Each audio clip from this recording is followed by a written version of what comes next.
રાજ્ય સરકારના નાણાં વિભાગને આજે 301 નવા સ્ટેટ ટેક્સ ઇન્સ્પેક્ટર્સ મળ્યા છે.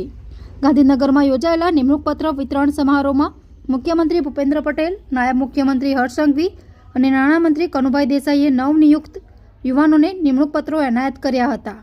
મુખ્યમંત્રીએ યુવા અધિકારીઓને પ્રમાણિકતા, પારદર્શિતા અને જવાબદારી સાથે ફરજ બજાવી રાજ્યની આવકમાં વધારો, નવા રોકાણો અને રોજગારીની તકોના સંવાહક બનવા આહવાન કર્યું હતું. નાયબ મુખ્યમંત્રીએ પ્રામાણિક વેપારીઓને કોઈપણ પ્રકારની બિનજરૂરી મુશ્કેલી ન પડે તેની ખાસ તકેદારી રાખવા સૂચના આપી હતી. જ્યારે નાણામંત્રી કનુભાઈ દેસાઈએ ગુજરાત 99% જીએસટી રિટર્ન ફાઇલિંગ સાથે દેશમાં પ્રથમ હોવાનું જણાવતા ઇઝ ઓફ ડુઇંગ બિઝનેસના અભિગમને વધુ મજબૂત બનાવવાનો સંદેશ આપ્યો હતો.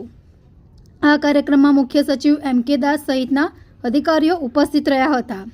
આ કાર્યક્રમ 22 જુલાઈના રોજ બપોરે 12 વાગે યોજાયો હતો.